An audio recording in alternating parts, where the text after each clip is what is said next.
The Buffalo Bills GM came out and said that the New England Patriots, with or without Tom Brady, are still the favorites for the AFC East this upcoming season. I'm Sierra Goodwill here with Evan Lazar. Evan, is he right? Are the Patriots still the favorite? Well, I think what Brandon Beane is saying is until you dethrone the king is still on the throne. And the Patriots, as of right now, I think on paper, they are not the favorites, right? They do not have the best roster in the AFC East anymore. I think that does belong to the Buffalo Bills. With that being said, that is an organization in Buffalo that just made the playoffs for the first time in the last couple of years. They made it once with Tyrod when they squeaked in by Andy Dalton's Hail Mary at the end of that game a few years ago.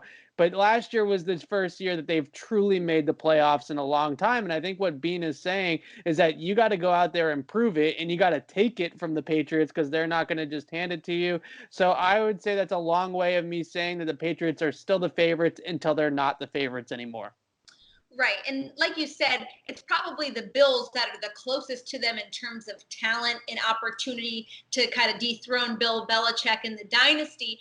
But I also think that you can't really completely overlook the Miami Dolphins based on what they've done all free agency in this offseason. They've taken in a lot of former Patriots. Brian Flores really trying to see some significant improvement this upcoming season.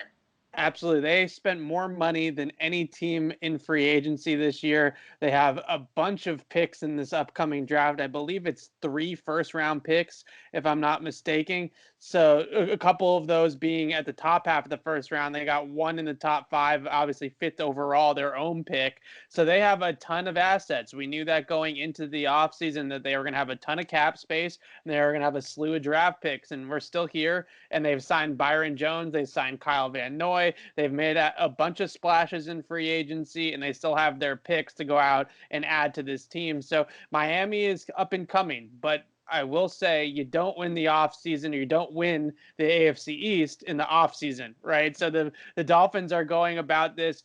If you have the cap space, spend the money. I'm not saying that you shouldn't spend money just to avoid being the darlings of the offseason. But with that being said, they haven't done anything yet. So I liked what they're doing down there in Miami. They certainly still need a quarterback. That's going to be the number one thing heading into draft weekend that they're going to be looking for, probably.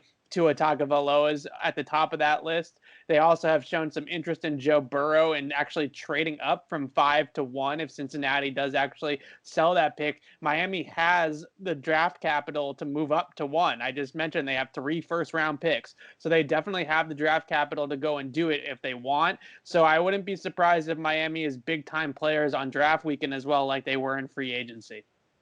I think people in New England are going to be excited that there's actually going to be some buzz around the division games this year. The Bills Mafia is going to be out in full force, and it's going to be pretty competitive because there's a lot of unknowns for all teams involved, so things are going to get a little more exciting than usual. But for all the rest of our Patriots content, head to our website at clnsmedia.com and subscribe to our YouTube channel at Patriots Press Pass.